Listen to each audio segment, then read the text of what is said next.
Let's take a look at how we can use the power of AI using Complete when creating flashcards by scratch. No matter where you are in the Knowt platform, you can always click the green plus button in the upper right corner. If you're on the materials page, you can click the create button as well. We click on that to go to flashcards. If we're creating a set from scratch, you'll notice a settings icon. That's Complete. If we click on that, we can actually create the settings for using AI to help us auto-complete as we are creating flashcards. We have options for turning suggestions off or on, Complete buttons that we can click on for individual flashcards to help us out.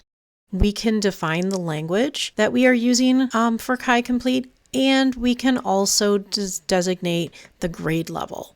We have the ability to choose how short or long suggestions should be and how quick suggestions should be. And lastly, we can decide what style of flashcards do we have. And then we can click Save Settings.